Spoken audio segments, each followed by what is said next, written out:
Sabi ni Journey, to understanding in short, separate issue yung liability. Correct. Separate issue yung criminal liability.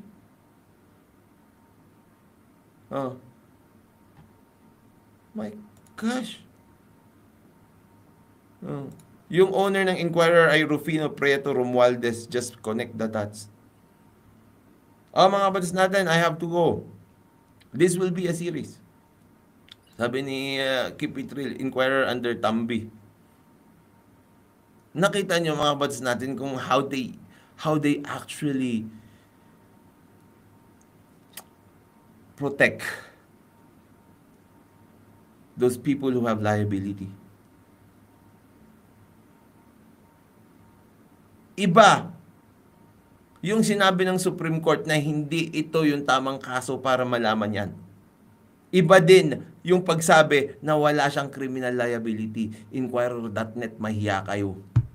Mainstream media pa naman kayo.